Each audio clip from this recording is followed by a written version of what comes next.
салому алайкум ва раҳматуллоҳи ва баракату. дӯстон ва ҳамватанони гиромӣ, пеш аз ҳама худованди қодира яктои хуб беҳамторо шукрона мегӯм барои тамоми неъматҳои арзиву самоивӣш ва неъматҳои ройгонаш. аммо баъд мо ҳафтаи гузашта бо шумо як суҳбат доштем оиди тазоҳурот, гирдиҳамоӣ ва инчунин раҳпаймоӣ. агарчи аз 100% 1% шояд мо гап задем, аз 100%, аз 100% шояд 1%, 2% барномаро ки мавзӯъро суҳбат кардем, зеро ҳам вақт набуд, ҳам мо қадар надонистем ва натонистем ки барои шумо комилан дар 1 соат ё 2 соат суҳбат кунем.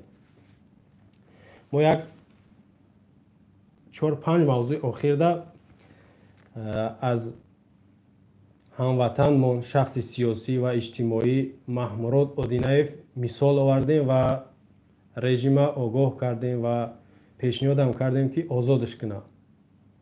муовини аввали раиси ҳизби социал-демократӣ ва инчунин яке аз фаъолони шабакаҳои иҷтимоӣ ва яке аз шаҳрвандони ҷумҳурии Тоҷикистон ва яке аз озодихоҳ, муҳимтараш озодихоҳ ва он ҳам инсон, як мард.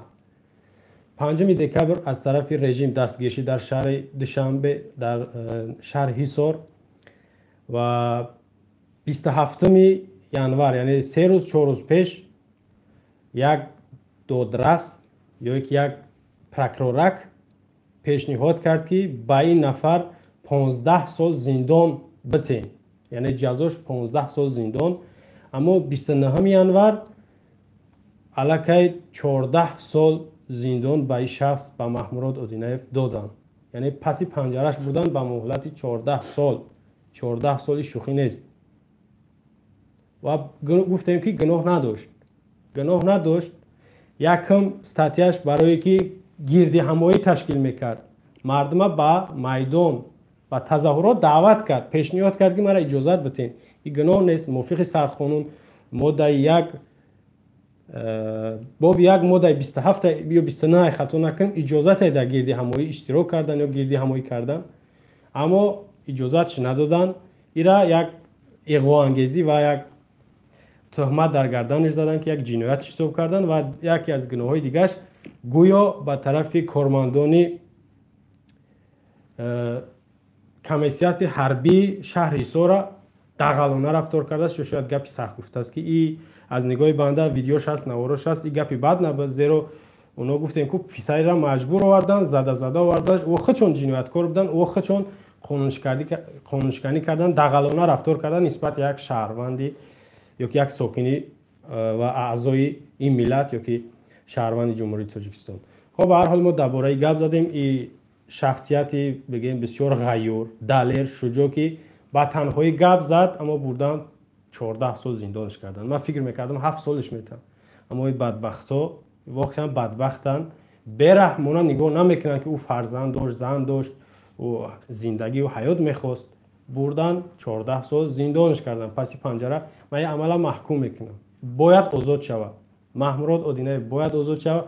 ӯ дигар зиндониҳоиш ки ҳастанд, ку сиёсӣ боша, иҷтимоӣ боша, бегуноҳу батӯҳматан, ҳамаи мо бояд озод шаванд. мо бояд кӯшиш кунем ҳар як зиндонӣ, ҳар як маҳбас ё ки маҳбус дар ҳамо зиндон ду чашми чора ки як рӯз на як рӯз дарҳои зиндон боз мешавад, ё ки як нафар ба ҳоли мо як кӯмак мекунад, ё ки дастгирӣ мекунад, мо дохил мебароем. ҳатто баъзе шояд мисли наву риштроз розӣ шавад ки ай пешво бахшиш пурса ки озодаш кунанд. ин хеле ҳам шояд бишавад.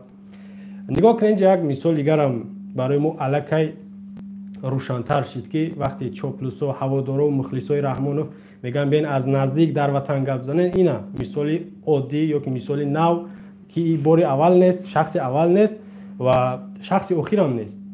пеш аз ин нафаре ки ҳатто эътиқод розӣ ба гапҳо қонунҳои ҳукумат набуд, ӯро бурдан зиндон кардан, чӣ бираса нафаре ки гап зад, ай ҳаққи худаш дифоъ кард ё ки пуштибонӣ кард. ина бибинед, дар дохил на хел бурдан зиндонш кардан. дар хориҷ ҳатто аз ҳаму дур ҳам заҳрша мечиконад Раҳмонов. бародари мо шумо Ибраҳим Мақсуд соли 2015 аз Москав, аз Россия дуздидан бурданаш. бародари мо шумо Эҳсон Одинаев ба номи сарафрози Оламафрӯз, ӯро ҳам дуздидан нобуд шид. ки режим. бародари мо шумо 1 сол нашид, 6 моҳ шид. Шобудин Бадалов ира май Москва дизидан ин чӣ гапай? Россия баи бузургиш як доғ дар чеҳраи худаш боқӣ монд. Россияи бузург ба ҳамин қадар бузургиш як доғи сиёҳ дар болои худаш гузошт. Барои чӣ? Нафарора ай Москав гирифтан бурдан аз дурӣ меган гап мезанад ин чӣ намешавад? Аз дурӣ. Шумо бубинед аз соли 2016 то ина 2019 ин сол хай пандемия буд нашид ҳаракати сиёсии гурӯҳи бисёр вориди созмони амнияти ҳамкории Аврупо дохили як толори ҷаҳонӣ шид ба номи созмони амнияти ҳамкории Аврупо саҳаш меган дар Варшава ҳар сол мешид. Ай 2016 мухолифо як гурӯҳҳо алоҳида ҳар гурӯҳҳо даромадан чеҳраи режима сиёҳ карданд. Ана шумо бубинед дар инҷа номи Россия ҳам гирифта мешавад. Россия доғи сиёҳ дар чеҳраш монд. душманои хориҷӣ ё ки давлатҳои хориҷӣ басаш набуд ки ин кора кард. Яъне кӯмак кард режим шахсиятҳоро шаҳрвандои мо шуморо аз Москав дузидан бурдан дар Тоҷикистон зиндон кардан. як доғае ки дар созмонҳо ҳатто кишварҳо аллакай ё номнавис шидагиянд ҳар доф як таъна як бигем ки луқма ба Россия мепартоянд ки ту шаҳрвандои Тоҷикистона гирифтӣ додӣ. хоб иҷада ма дигар зиёд суҳбат карда нестам. мавзӯи имрӯз мехоҳам дар бораи покдоманӣ ва румол сатр ҳиҷоби занҳо суҳбат кунам. аллакай суратда шумо диден. номи мавзӯам душманҳои занони покдоман ё ки душманҳои занҳои ҳиҷобдор. мехоҳам дар атрофи як суҳбат дошта бошам, зеро дирӯз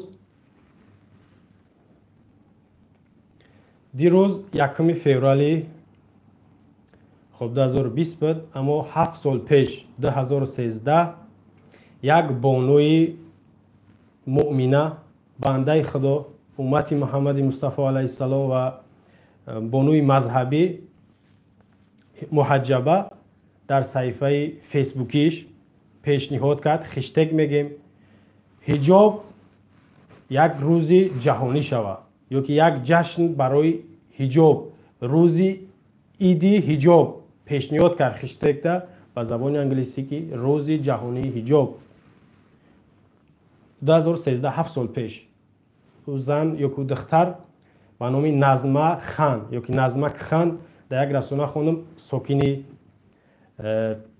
Бангладеш будааст, яъне муқими феълан муқими амрикост, аммо шаҳрванди Бангладеш. дар як расонаи дига гуфтанд шаҳрванди Покистон аст, ҷумҳурии исломии Покистон аст ки феълан дар Амрико зиндагӣ мекунад. бубинед як амали бузург, як беназир меган ира. хеле амалҳоро беназир меган. назирша надидаем, мо шумо надидем.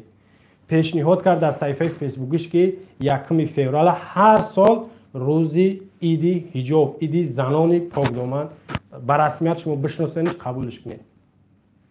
ва ин кор шуда муваффақ шид. 10 миллион духтар ё ки занони покдомани тамоми дунёро дастгирӣ карданд. 10 миллион. ғайр аз ӯ 116 кишвар 116 кишвар ин гапи ин духтара бубинед. як ягон ҳукумат набуд, ягон абарқудрат набуд.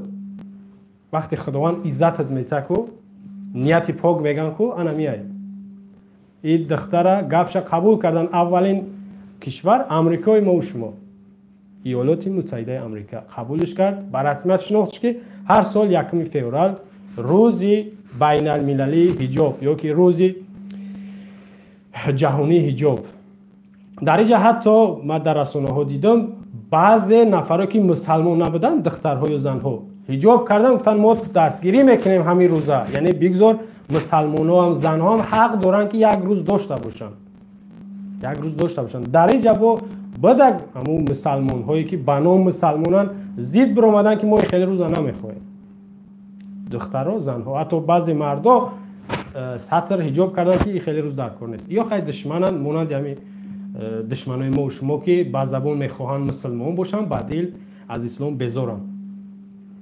хоб дар инҷа ман зиёд суҳбат накунам. як чандта аксое ки шумо дар инҷа мебинед, аммо духтаре ки дар пушт танҳоӣ аст дар экран, همون دختری که قهرمانی بگیم برنامه ما یا که قهرمانی همین موضوع ما همون نظمه کخن که با تشبوس با بگیم حرکت مهنت زحمتی روز 1 فوریه در تمام جهان 116 کشور غیر از تاجیکستان در این مسئله اسلامی تماما نمشانه گیده تری کروخ چه قفا میمونه و دنبی جشنی صدر گرفته دنبی جشنی مهرگان گرفته من نمیدونم این جشنور این مردم زردوش کردن مردم بخدا کردن این چیکار کردن را من نمیدونم عاقبت چه اما میدونم که برای بعد گمراهی هلاکت به یک چقری مردم برده میپرتوی رحمان فی علیه لعنه. خب صورتی 3 تا مرد این طرف 3 تا زن این طرف همه یارو من نواروش نمیمونم ان شاء الله که کوتاه که زیاد وقت نروه و در وقتی سخنرانی ان شاء الله وقتی برآمد در زنگ ها را گفتیم وعده دادیم که حتما اویدی همین موضوع و اوضاع یارو میشنوین حتما فکر نظرهای شما را ان شاء الله میشنویم.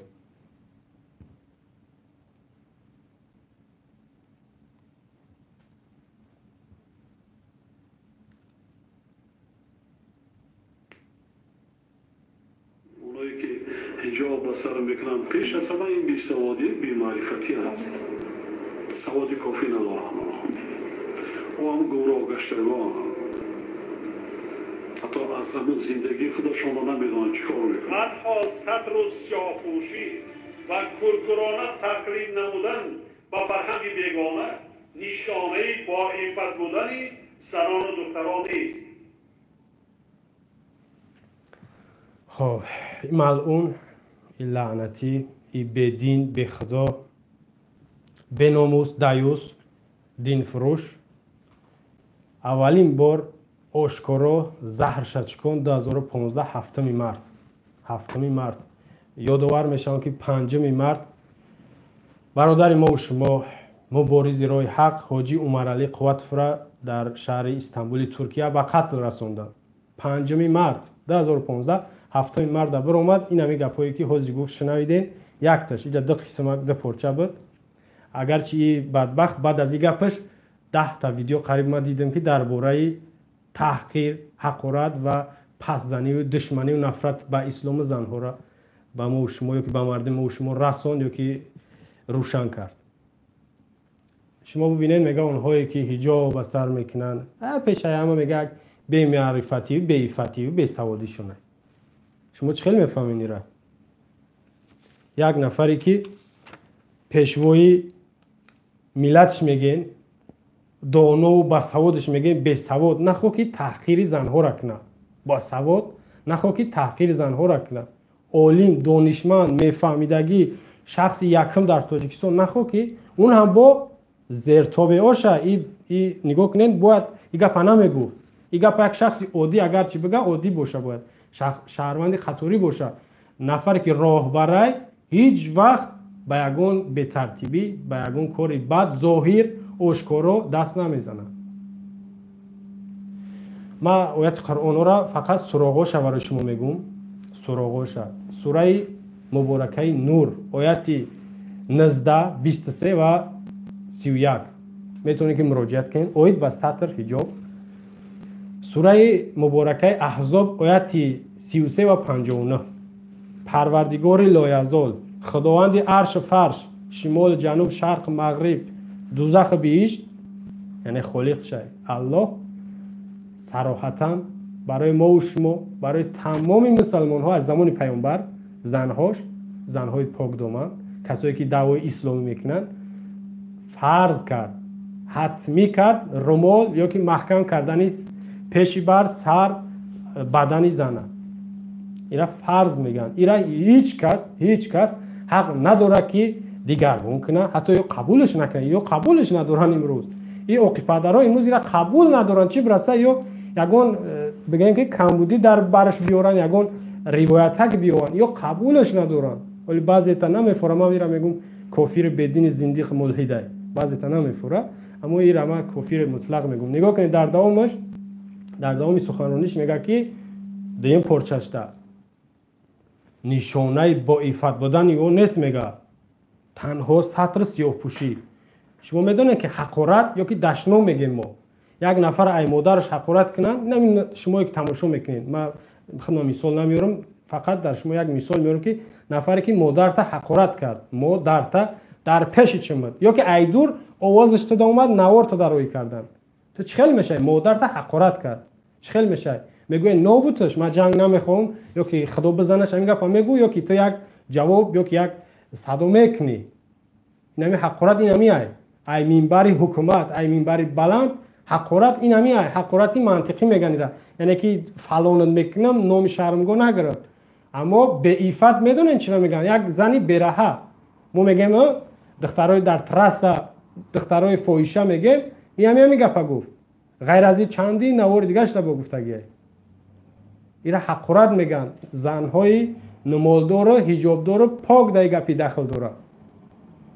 همه نه، سرلوچار نه. انا که شما تصور کنید که کسی که مادرت، خواهرت، زنت، دخترت حجاب داره، سطر داره، این گفت که برهه یو، برهه، گفت خچه برهه و تازه و پاک نگیره، یعنی رمال میدوزه. این گپی خچه، این گپی من نیست، تهمت منتج هم نیست. و در این گپش با صادق مونده، در این گپش با صادق مونده، یعنی در این گپش با رفته سه بجای که بخشش پرسه، عذر پرسه بیاد در پیش پای مادر رو بغلط سجده کنه، بگه مرا ببخشه، یک ایدان در حالت مستی برآمد، نه با میگم من نمیگذارم که کسی سطر کنه، میگه من این مبارزه رو میبرم، میگه این گپوشه ای چند نوار من برای شما گفتم و این هم دیده ردای میشوه، شما شاهدین. یعنی چی معنی داره؟ دشمن اسلام میگه من دشمن اسلام و دشمن خدا و رسولم.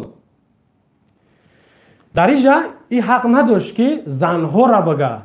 این اگر نفرت به حجاب میداشت، حجاب دیگه چیزه. حجاب یعنی سرپوش یا که محکم یا که یک امری خداوند برای زنهایی که برای بسیاری چیزی حجاب استفاده میبرن، یعنی پشت پرده. حجاب دیگه مسئله که خدا فرضش کرد، زنهای ما و شما دیگه مسئله. این به خاطر حجاب، نگاه که دشمن اسلام به خاطر حجاب زنها را تأخیر داره. تو بگو که نمولات نبگیره که مرا نمیفوره، همین گپا بگو. یکی چی میگویی که و بیفتن نپاکن، گپی رحمانوف علیه لعنه.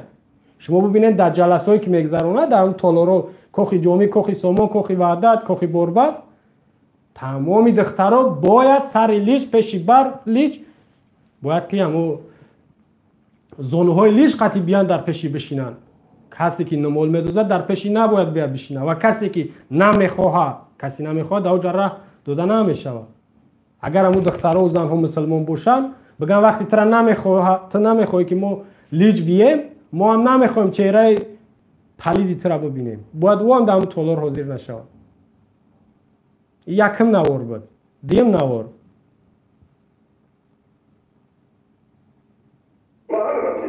حتی با واسطه سر و لباس داده دختر میخواستم و میخواهم.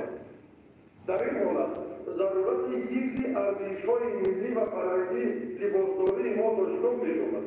وزارت مالی و علم به خاطر پیشگیری و جلوگیری کردن از همین ظهورات بیگانه پرستی و بیگانه شوی در فرهنگ سر و لباس یگانه مکتبی را چی برای خوانندگان چی برای آموزگاران روی کارآمد توجه کنید. فرق خاراکتری وجود دارد. دوم، پس از پاشوری اتحاد شوروی در جریان احیاشوی ارزش‌های ملی در برابر عنعنه، رسم، آیین و فرهنگ لباسداری تاجیکان، ارزش‌های دینی که طی 1300 سال اخیر با ارزش‌های ملی آمیخته تشکل یافته بود احیا شدند. فرهنگ لباس بیگانه در زیر پدیده سطر و حجاب اسلامی در کشور ما پنج شدن می‌گیرد که از وابسته و وارد شدهشان از کدام کشورها از یکدیگر تفاوت دارد. با نام سطر ترکی، سطر سعودی، سطر دیگر ایرانی دیگر. خب، سابق وزیر معارف و علمی جمهوری تاجیکستان نوردین سعید فعلا رئیس تلویزیون و رادیوی تاجیکستان است. ای 24 январи 2020 تعیین شد در وظیفه رئیس تلویزیون و رادیوی تاجیکستان. شنیدین که چی میگه؟ مبارزه علیه سطر میگیم که این همیه مبارزه علیه سطر. ای در وقتی وزیر بدنش گپ گفت 24 فوریه 2017 گفت گپ. همین گپ 24 فوریه 2017 گفت که ما دیدیم که دیگر کشورها میخوان که در بالای ما فرهنگ بیگانه را تحمیل کنند در بالای مردم ما در حال چیکار کردیم؟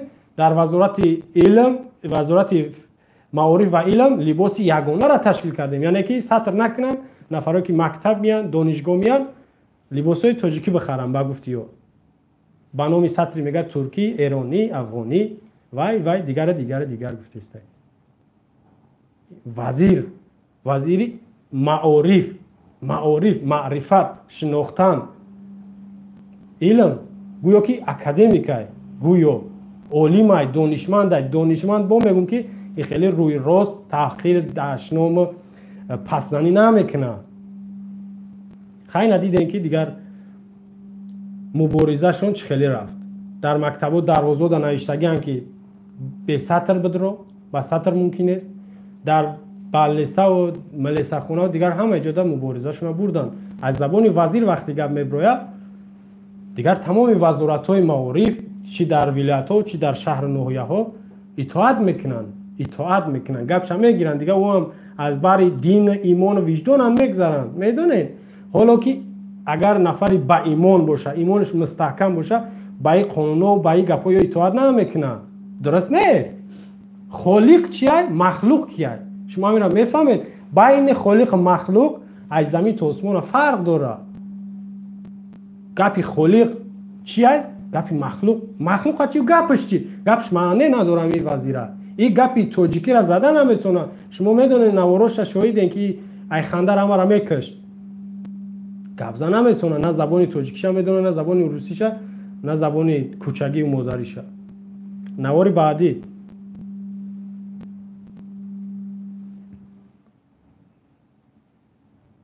در شرایط خیلی اقلیم گرم ما وقتی که بعضی بانوها سطر ببر میکنند حتی در بسیار موردها مذارت میپرسم در نقلیات دربارشون ششتن امکان ندارد.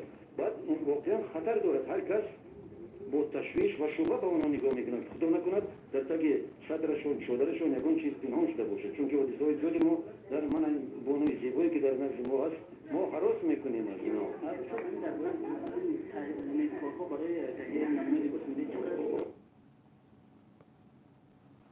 خب نگاه کنین این هم سابق وزیر فرهنگ شمس‌الدین ارونبکزاده 21 ایونی 2017 گپ گفت.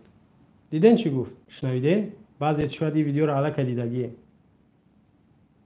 در همین هفته گرم میگه همون بعضی دخترها میگه وقتی حجاب میکنن سطر میکنن میگه ما با نظر شبهه به اون نگاه میکنیم و میگه میترسیم خدا نکنه در تای چادرشون اما نمازشون چیزی داشته باشن. این گپ ابی هم خنده واره هم آدم به غضب میاد که در تگ چادرش همو چی داره همو زن همو دختر. برای زن تا بپرس برای دخترها تا بپرس بگو کو بکشین کرتاتون هم ببینید در تگ کرتای شما چیه. بعد میفهمی بعد گپ نمیگوی.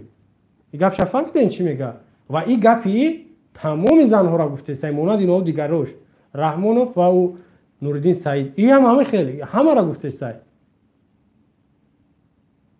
حتی در دوام گپ سوالش میتونن که مردو دا چی؟ میگه مردو را هم اروپا چی خیلی فرمای گفته میگه ما اون گپ اروپا را میگیریم. عدد زنو میگه در کار نیست. یعنی سطر نکنن میگه ما لباسی یگانه ملی را پیشنهاد میکنیم برای دخترها و زنهای سطر پوش. برای سرلیچک و پایلیچک پیشنهاد نمیکنین یگان لباس. دشمن ای وظیفه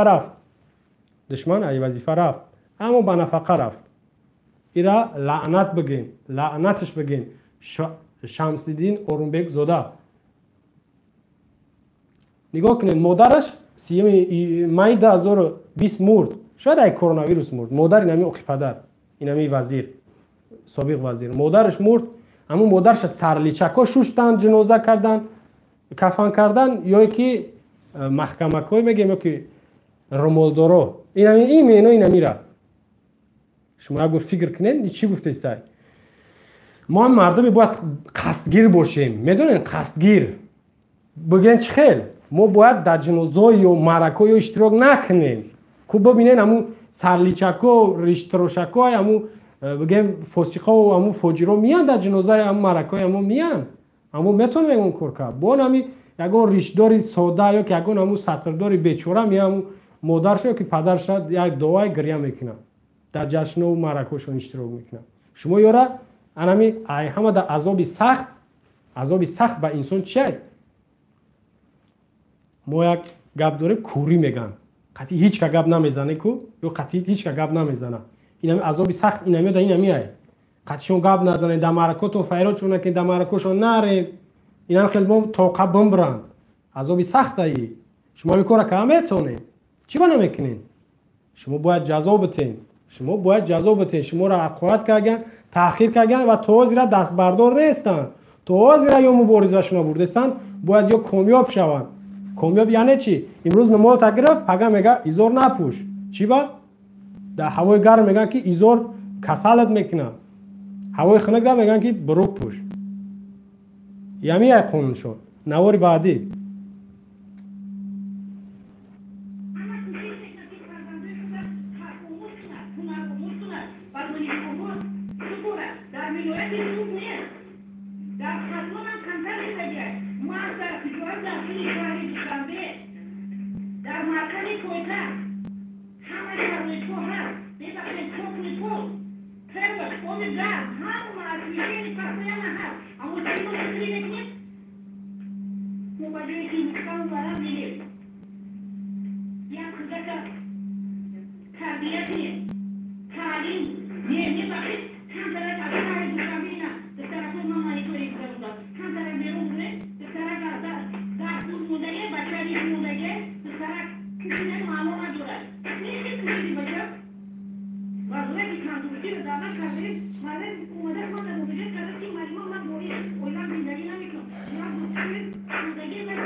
خب این زنک فویشه زنک چیه؟ یک فویشه عکس هست ما گفتم نامش نگرفتم عکسی هم هست در اونجا سابق رئیس کمیته زن یا که زنان و اویله در جمهوری تاجیکستان بود ایدیگل قاسمزاده تقا 2016 تا 2020 تا تا 17 ینوری 2020 دو ماه پیش انتخابات گرفتنش از وظیفه رئیس کمیته زنان و اویله در جمهوری تاجیکستان بود. صداش خوب شاید نشنویدین اما برای شما چند تا گپای حرام شه تحقیرش هم میگم که میگم من زیدم در حقیقت میگم من زیدم که میگه یک بچه ریش مونده دختر یک نمای کرده با خیلی اشاره میکنه معنی نداره در نزد خبرنگارا این نوارش هسته شما شاید دیدگی باشین حتی این ما بعد از همین گپش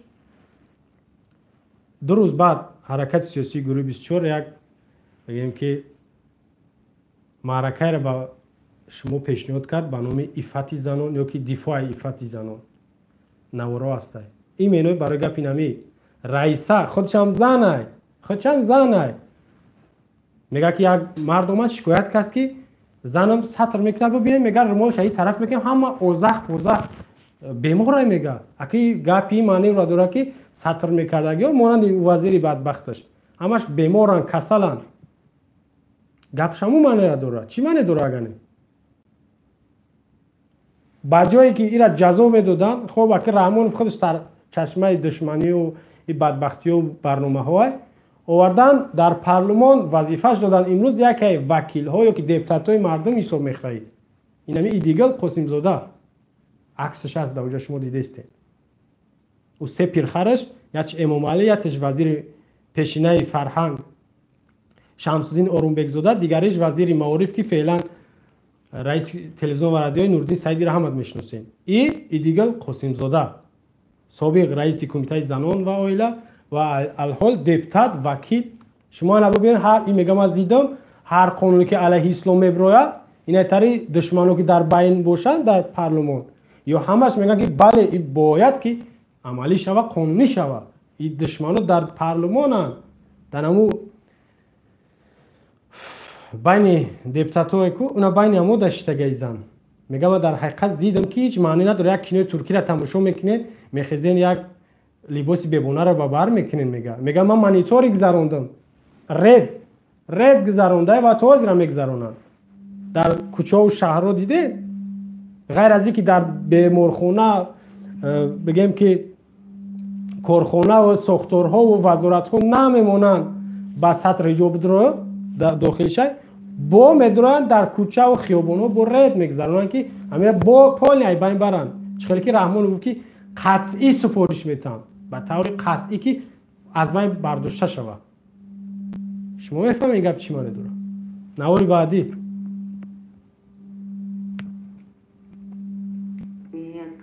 عروسی بود که تمام سر روی او پوشانده بود با لباس پتت پوشیده و لیکن صفته سطر داشت. مکیاژ زمانوی کردن و در طرفخانه زمانوی اشتراک کرده گذرانیدن معرکه معنای چی رو دارد؟ هنگامی که در سر سطر بسته ایم و در بین زن و مرد در یک جایگی میخواهیم که تنتنوی معرکه نکاح ما رو گذاریم. البته بود حالتی که من رو رد کردم ولی همون زمان اصلاح کردم عروس سرپوشش رو گرفت و با لباس زمانوی واردی طرفخانه گشت و در آن حالت ما نکاح رو بکنیم. خب این نام نسبش سیاحت داستیزاده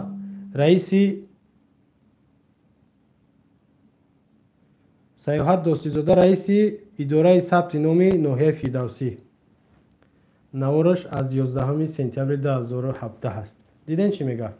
وقتی زکس میره خودش گفته سه با زبان خودش که میگه بعد حالتایی که دخترای فتح حالت عروسی که فتح میپوشن میگه بعد من اجازه چون ندادم رفتن سطرشون کشیدن اومدن بعد من اجازه چون دادم رفتن من کرک زدن. گویا نقلی خواهر شکسته گویا نقلی توی شکسته.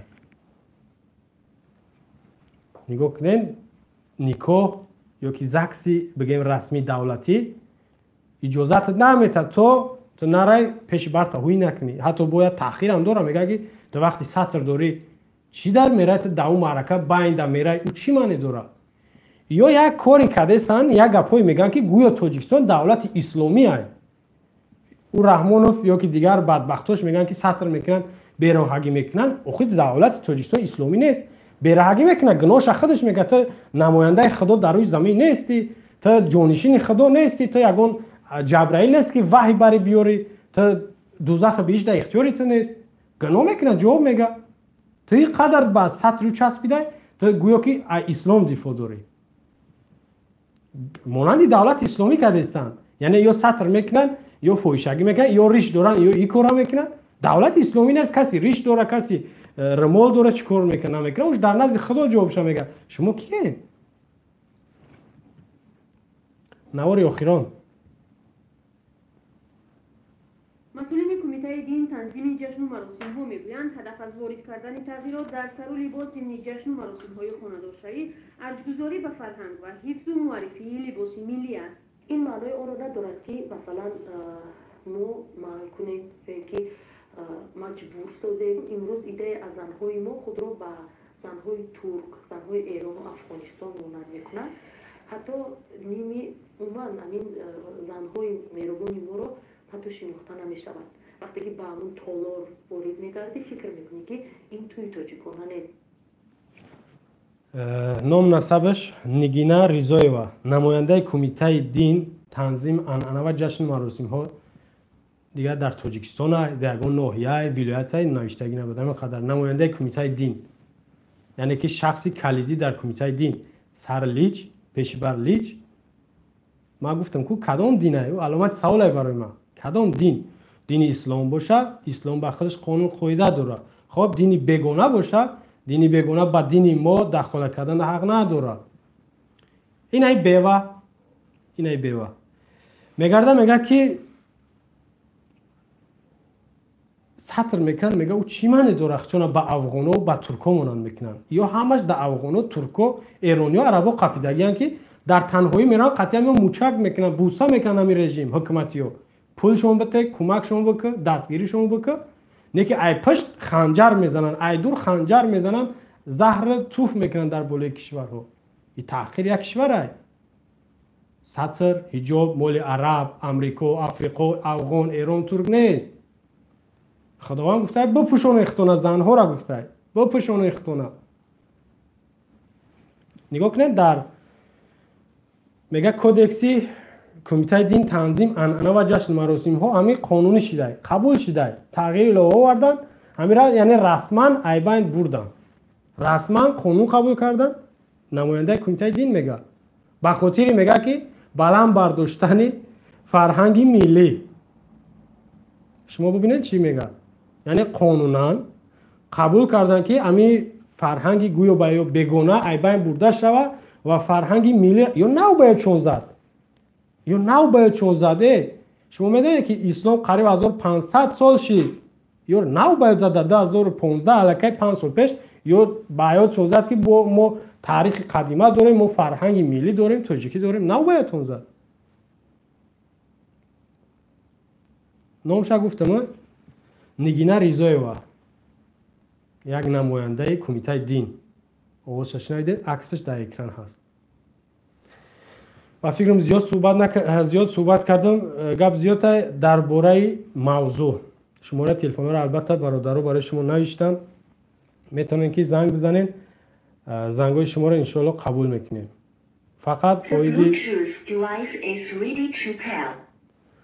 زنگای شما رو قبول میکنیم. اویدی موضوع و نوارهایی که موندن، نوارهای از لعنتی امام علی، وزیر معارف سابق، وزیر معارف نوردین سعید، وزیر فرهنگ سابق شمسدین اورونبک زاده، رئیس کمیته زنان سابق ایدیگل قاسم زاده، فعلا وکیل یا یکی دپتر، رئیس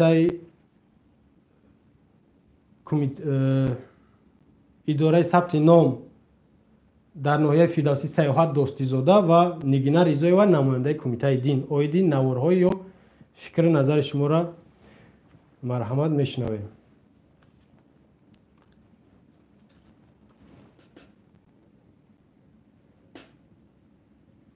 از تاجیکستان است.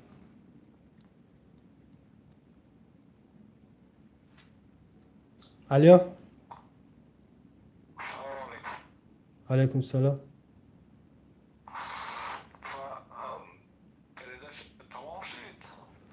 گوش میکنم درباره عقیده‌پدر امام علی، یعنی لعنتی امام علی و اطرافیاش یگان گفتنی داری؟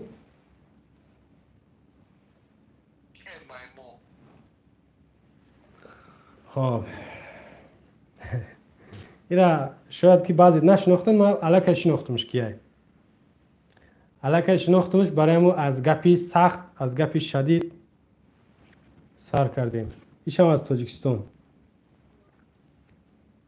علیا السلام علیکم. و علیکم السلام.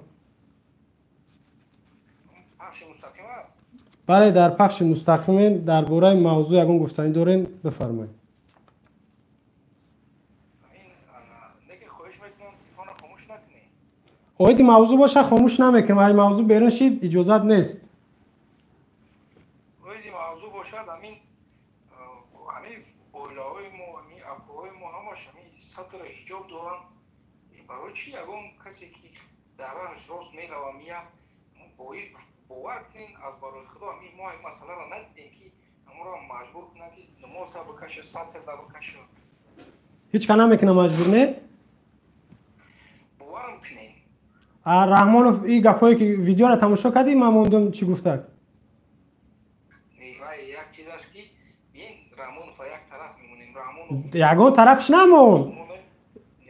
چیه مسلمانه؟ رحمانوف الحمدلله مسلمانه. کی گفت مسلمانه؟ خیلی ایمان دارد دت نقل کرد که مسلمانم دت نقل کرد که مسلمانم نه درمون نکرد همین اموالی رحمان برای اسلام و برای ملت شو خدمت کرده یا ایران میمونه مسئله سطر گپ بزن بله مسئله سطر به من یک سوال میتونم مسئله سطر بله مادرت خواهرت همسرت خش تبارت گفتی سطر میکنه نه ما جواب خش تبار منو میگم مادرم همسرم انا اپا و خواهرم تمام خیلی نبیگذار نمی یک کسان باشه خواهرت یا که مادرت بیاد نگاه که ما از ختم میدونم که یکی از چاپلوسای رقم یک شاید دو باشه به هر حال احترام خواهر مادرت هم بجا میارم نگاه که رحمانوف در نوار چی گفت از من موندم گفت خواهش میکنم یک دقیقه بگذار اگر مرا هم چون مسلمان باور کنه بسم الله الرحمن الرحیم من یگام چاپلوس نیستم یگام چی نیستم من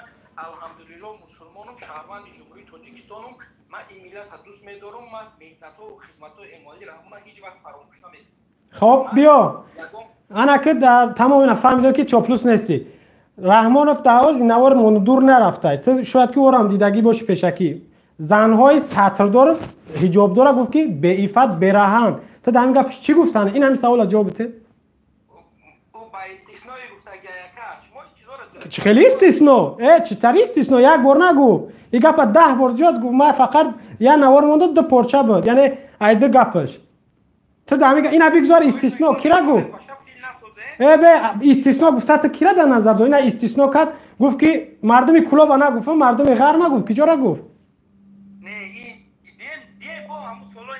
نه به سوال در جوابته اول سوال در جوابته میگو چاپلوس نیستم تو اگر حق به خود مسلمان باشی سوال در جوابته کی را گفت دقیقاً میگو که استثنا کرد کی را کرد وای بود یک مدت بود که در همین جمهوری تاجیکستان رو سطر میکردن ما خودم شاهد دیدم اگر دروغ بگم اگر انسان نباشه مسلمان نباشه کدام وقت بود بگو سوال شب بگو ما شما را یک گپ میگم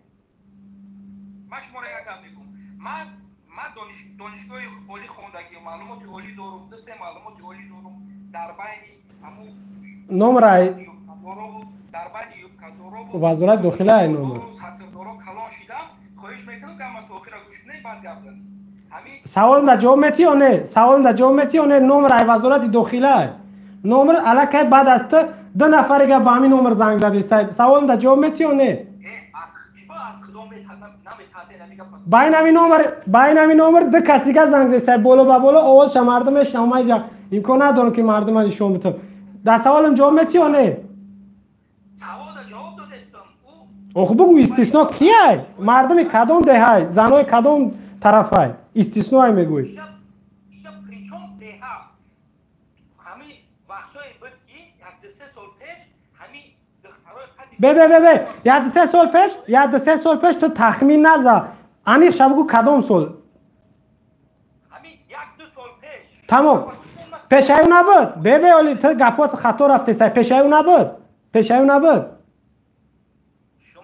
شما خبر کنین که من سوال شما را جواب بگم وقت جواب دادن نتونستی سای تو میگو 1-2 سال پیش تو انیخ شب بگو تمام تو انیخ شب بگو کدام سال سوال شما را جواب نگو شما خاموش کنین تلفن تو انیخ سوال را جواب دادن نتونستی سای انیخ شب بگو آخه شما یک دقیقه صبر کنید من تلفن اگر ما اگر جواب گفتن نتونم شما خواهش میکنم تلفن خاموش کنید تمام اینا من صبر میکنم که انیخ جواب بگو انیخ 1-2 سال پیش 3 سال پیش همین دخترایی که بدن من خودم این چیزا را میدونم سطر میکردن همین نامی سطر را بعد کردن در کوچه شوا در دیسکوتک‌ها میرفتن حتی شناسای خودم بدم این چیز همین سطر را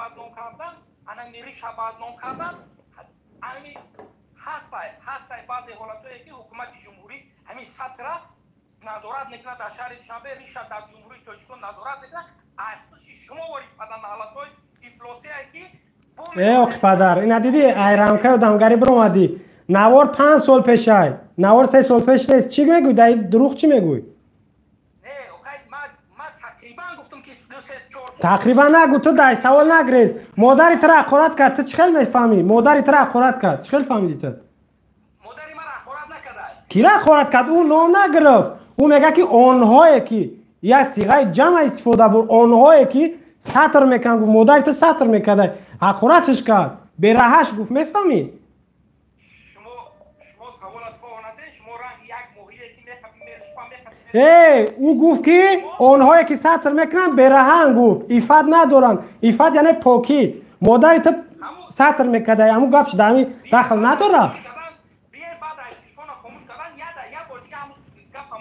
مانده مشاخی گام شنوید بدرو بنایست که رحمان دشمن اسلام هم نوار میبروید خب قدش کردم بگیم که بر قصدی نمیفهمه گپا یا همو نگاه کنید در وقتی زنگ زدن الکی 3 نفر به همین نمبر زنگ زدن باور میکنید 3 نفر به همین نمبر چه خیلی میشوه ای وزارت داخله بود این نمبری نبا زنگ زدیستن من باور دارم که یک نفر نیستن یا اینا بالا با بالا هر دوش به یک نمبر زنگ زدیستن بالا با بالا این امکان نداره سلام علیکم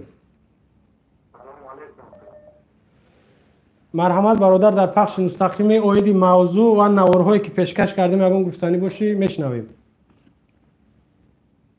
من گفتنی که مثال نمیه اوز یا برادر همه پیشکی گاز زده است مثال برای ساتر برای خیدو همین یک چرا گاز میزنه که هم پیشو بیان ملت بو هم پرست دیگی نه من خزاب دادنی تمام خب خدا نگهبان خیلی پروس اکر خیلی بخشم کم تر در هیجانو یکم بار برومیستم خیلی بخشته مال خدا نگهبان برادر مال خیلی خب علیا سلام علیکم و علیکم سلام بخش مستقیم است بله در پخش مستقیم شما را مردم میشنوم ما هم میشنویم بفرما اویدی موضوع نوارهایی که پیشنهاد کردم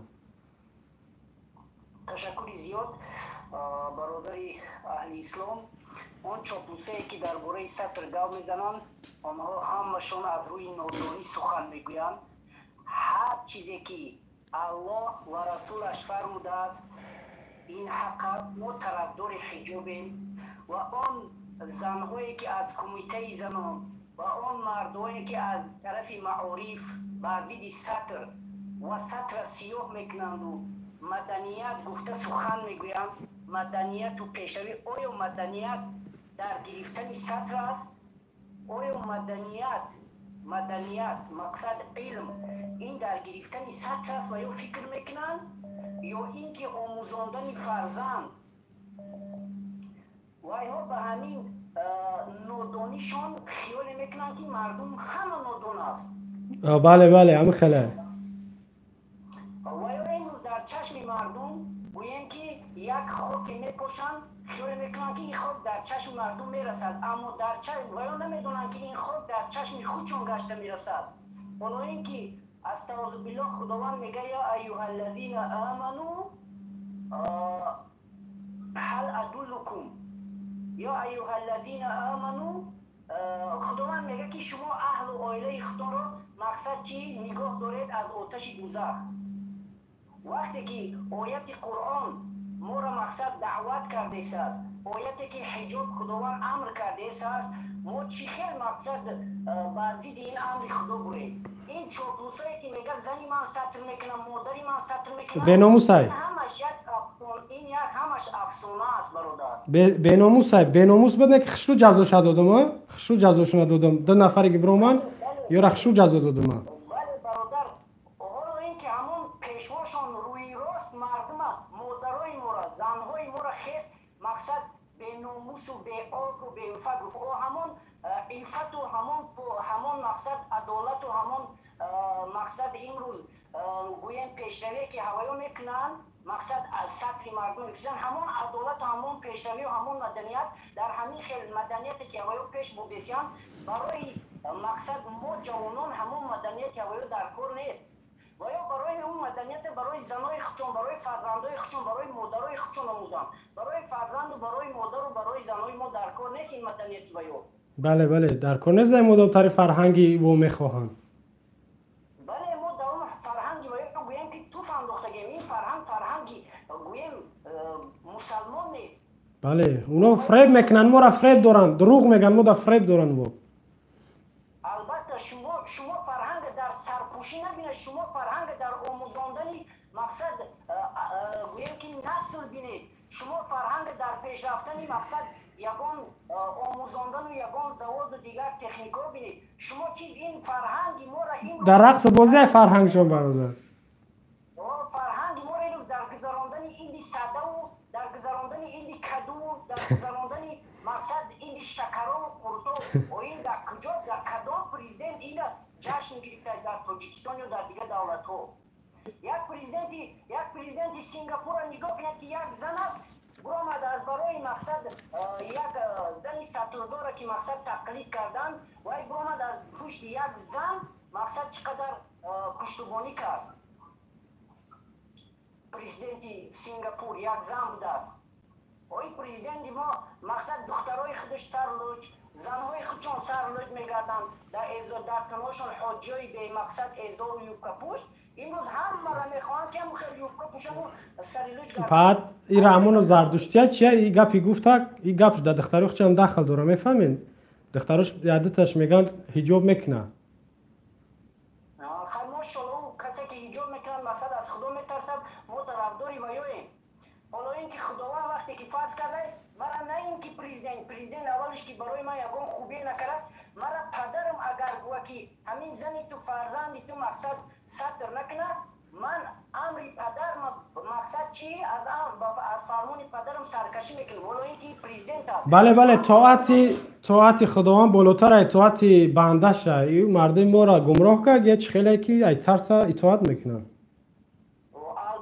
البته من برای مقصد نمیگذارم که زنی من فرزندی من تو وقتی که من زنده هستم نمیخوام که زنی من فرزندی من رومالش از سرش گرفته شود یا تقلید کرده شود من برای سطر دخترم رفته با معلما در مکتب جنجال کرده دخترم با سطر در مکتب مانده بودم میخوام این کی است با یک مقصد پیانیسکا این کی است مقصد فرزند برای من وقتی که خدا داده است من امری مقصد خالق شما به جا میبرم شکر او را به جا میبرم من یگان مقصد به این امرهای و یا پروردگی مقصد ریزان هستم در این مقصد پیشنهادایی که بیان میکنم توف کردگیم برای من این عدالت و برای این درکو نیست برای این حجاب گرفتن کوشش نکنم مقصد کوشش کنن مکتبا را آباد کنن کودکا از تفکری را بیزار شدیان او کامپیوتر را آورین در برادر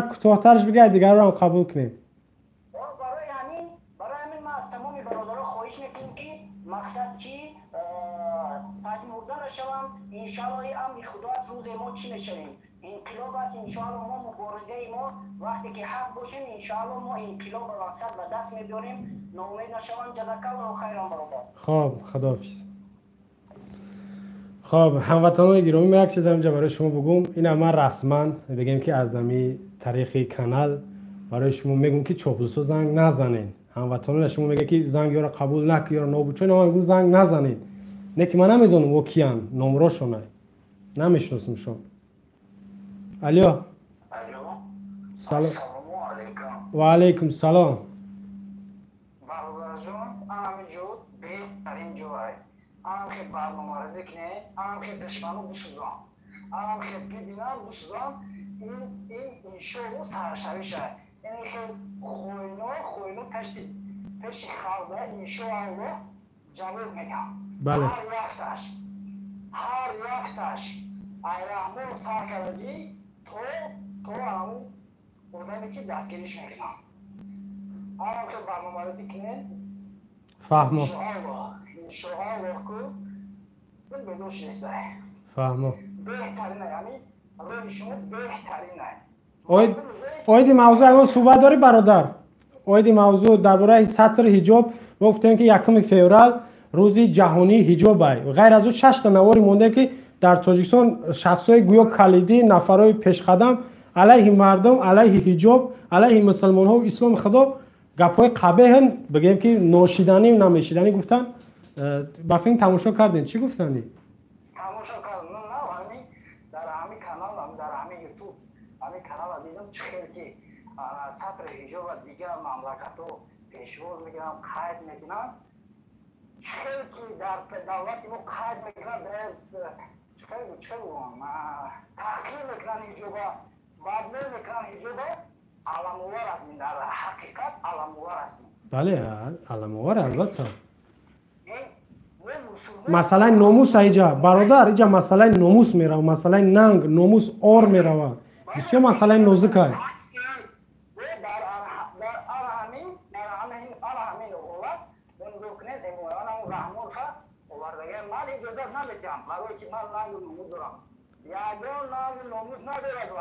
بله دایوسه ای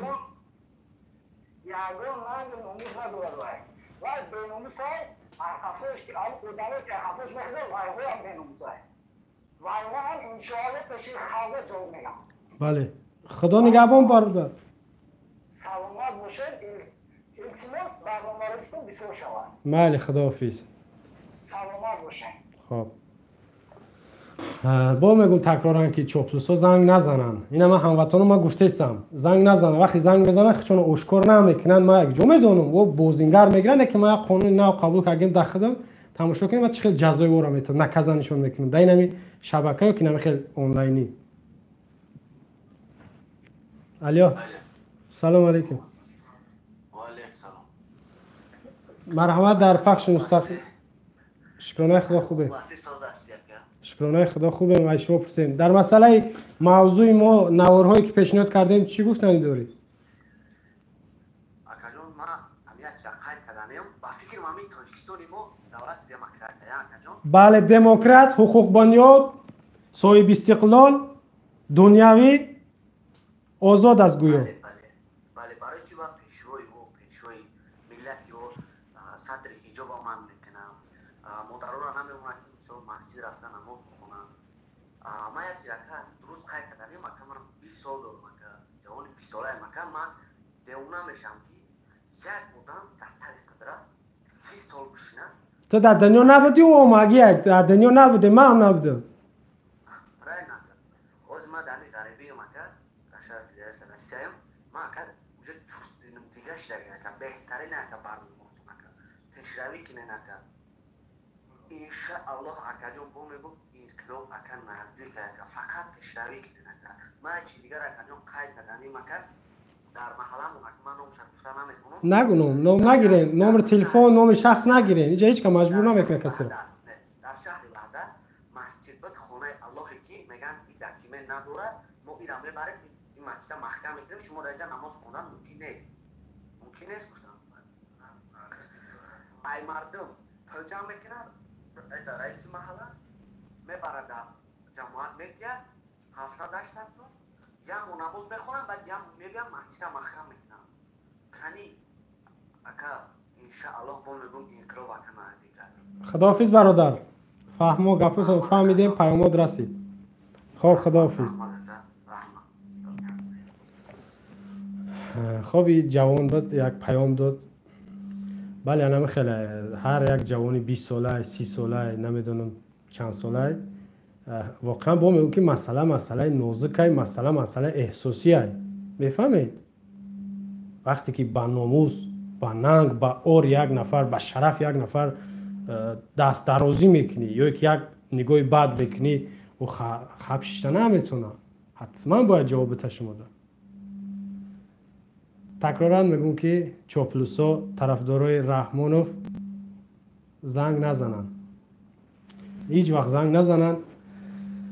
خب اینجا ما بعضی زنگ میزنن خب من نمیشناسم شما نمرش میتونن که وقتی که چاپلوس باشه بگه که دو در اکا ما چاپلوسم مرا اجازت بده که من رحمانوف دفاع کنم بعد او وقت یک فکر میکنم با ما قطعی دیگه خیلی گپ میزنم. شما ببینید در مسئله سطر حجاب غیر از تاجیکستان غیر از کره شمالی غیر از چین هم شاید باشه چین ترکمنستان که هر سال دیگه همه کشورها الکی کمی آزادی نسبت به اسلام یا که سطر در دیگه کشورها آزاده من خبر ندارم بغیر از همین 4 کشور هر سال یک سازمان امریکایی تنقید میکنه انمی تاجیکستان از اون جمله ما و شما را به خاطر پافشاری و ظلم شکنجه و تحقیقات و تهدیدایی که نسبت به مسلمان ها میکنن، از اون جمله بین زن ها رید ها میگذرونن که هر سال ایرا در همون روی خط سیاهی دارن جا میتن. برای چی؟ برای وقتی تاجیکستان علیه اسلام مبارزه میبره دیگه کشورها میدوننش. در اینجا کتابای اسلامی را اگر بگم کتاب صلات های، کتاب نکاح های، طالب علم خوب میدونن، نیمچه ملوها هم خوب میدونن. در باره سطر حجاب یا میگیم پوشش زنها حدیث ها زیاد اومدگیه. برای ما دیگه نام نمیگیرم یا که ادرساش سراغاش نبو میگم که برای از کتاب اسلامی پیدا کنین یا که آیاتی که برای شما سراغاش گفتم گپ خدای. غیر از این عالمای بگیم ابرقدرتی در چی زمانی ما و شما در گذشته اسلام عالمای اسلامی را در نظر دارن حجاب فرض میدونن و حتمی برای زن میدونن. غیر از این تمام مسلمان ها قریب 1 میلیارد 800 میلیون مسلمان در روی دنیا همش غیر از همین 4 کشوری گفتم. حتی هم شاید که در دلشون با زبان نتونن گفته حجاب سطر نمالا فرض میدونن، نه تنها رو را توقع همه زن باید پوشیده باشه. اولی جگب درباره ریموت تنها نمیره، حجاب گفته همه جای زن باید پوشیده باشه. هیچ انسان حتی غیر مسلمان حجاب گپی خدا میدونه و ایرا قبول داره اگرچه مسلمان نباشه. یک نفرگای تاجیکستان زن زیسته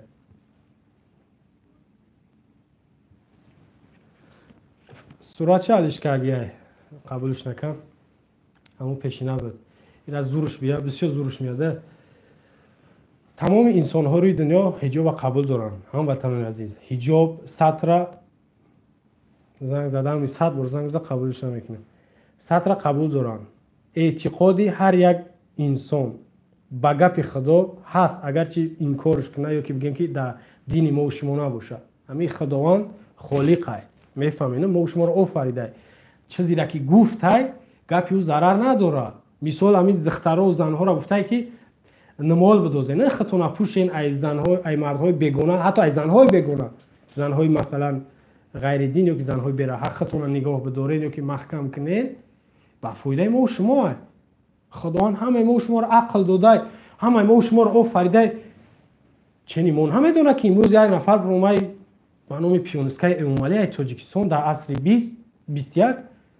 21 بله برآمده ایرا چخل تولد شده یک جا تولد شده نامعلوم این کار میکنه و میگه که من مبارزه میبرم که این قبول نشوه، این براه مونده نشوه. چخل بفهمه میره، چخل بفهمه. پیشکی در اول صحبت گفتم که یک دختری جوان نمیدونم چند ساله ایش تحقیق نکردیم اما مقیم فعلا ایالات متحده آمریکا نازل خان سال 2013 ببینین یک خشته قطی یک کاری بگیم تاریخی کرد. نامش در تاریخ میمونه. من باور دارم که آینده کشورهایی میشوند که یک جشنی بگیم بسیار در سطح بلند بین المللی جشنی روزی حجاب قید میکنن. 1 فوریه اونا عبیدالله دشمن خدا 1 فوریه تولد شدگانه 1 فوریه کاری میکنیم که سطر میکنن، مردای سطر میکنن. خیلی که او جزا دادن 3 سال پیش مردای ما و شما را در شهر دوشنبه سطر پوشوندن. رژیم نمی‌وکیده مردو را سطر پوشوند، جزاشون داد. یک تحقیر، یک نکاز ازدواج مردو را کار کردن. 1 فوریه تولد شده. انا هر سال ما اگر کوشش کنیم مردم ما باید به طرف نباشه. ما دگان رسانه غیر از رسانه حرکت سیاسی گروهی بسیار رسانه خود ما ندیدیم که همین روزا تبریک کنن با تمام زنهای حجاب دار و یک شته یا یک ضربه بر رژیم بزنن. رسانه ها بگیم که سایت ها چی داخل چی خارج شما دیگه پول بعد مال دنیا یا که بر رحمانوف داده نشین و بنویسین که اقلا رحمانوف محکوم نمیکنین. ننوشتین که همین روزی بانوهای تازه، بانوهای مسلمان، بانوهای مؤمنه اقلا هم قدرش همین نوشتین که همه با خبر میشید. در تاجیکستان 8 مارس یک روزی که اون را کی تعیین کرده و برای چی همه ما و شما خرسندی میکنیم میبره یک گل خواهر، یک گل مادر، یک گل یک همسر شمیته. اینم 1 فوریه باید میبردن زن تا همسر تا خواهر تا اگر که سرلیج نمیبود. یک گل میدادیش یا که یک شکلاتک میدادیش بگفتی که نمی روز شما در ذهنش میشیش که این چی روز بده روزی ما بده. اگر نمیدونست یا میدونستم یک فخر میکرد که روز 1 فوریه روزی ما های، روزی زنهای سطرپوش. گفتیم که زنهای سرلیچ هم طرفداری کردن همین روزا. توجیکو نه، غیر توجیکو غیر دین ها. ما چند تا سراینده سرلیچک داریم. یگان تشنه برآمد یک رمولک بدوزه یا که زنهای سرلیچکی افیر پفیر میبروین. یا رمولک بدوزه بگه امروز روزی ما های. بعد طرفی دیگر زنها یک خطاب میکرد یا مراجعت میکرد. نکردن این کارا. برای چی؟ برای ما اسلام دوره. ما پروای چی داریم؟ خدا کیه؟ خدا کیه؟ پرواش نداریم. دین اسلام ما پرواش نداریم. برای چی؟ برای ما مهنت نکردیم. اینا رحمان فیصل قدرت خطیب بیدلوف میگه نمیریم. میگه که ما مهنت کردیم. در وقتش میگه ما هم یاد کسب بدیم. با عذاب زورومه میگه امروز ما نمیریم ای وظیفه.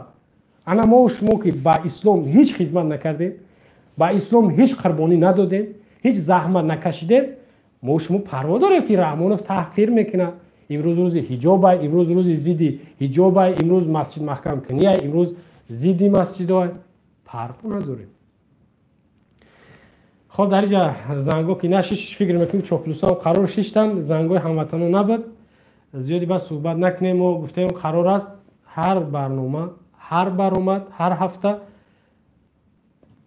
اگر 20 دقیقه ما صحبت کنم 40 دقیقه زنگوی شما را اگر 10 نفر باشه 4 دقیقه‌ای با فکر که 1 ساعت میشه 40 دقیقه بسیار خوب میشه. هر قدر کوتاه هر قدر بگیم که کم باشه هم قدر خوبه برای ما و شما. موضوع ما و شما بود درباره روزی بانوانی محجبه. ما تبریک میکنم ایدی بسیار مهم را با زنهای حجابدار سطرپوش و او سرلیچکا یا که ابو اوریان میگردن که او هم امید دارم که یک روز گپ خدا بیادشون میزنه، مسلمانیشون دیادشون میزنه، سطر میکنن، رمال میدوزن، گپ خدا را میگیرن. ایدشون مبارک زنها بانوهای عزیزی حجابدار سطرپوشه. موضوع ما بود آیید حجاب سطر. شما را به خداوند قادر یکتا خوب به همتا میسپارم. انشالله تا هفته دیگر خدا حافظ مددگار ما.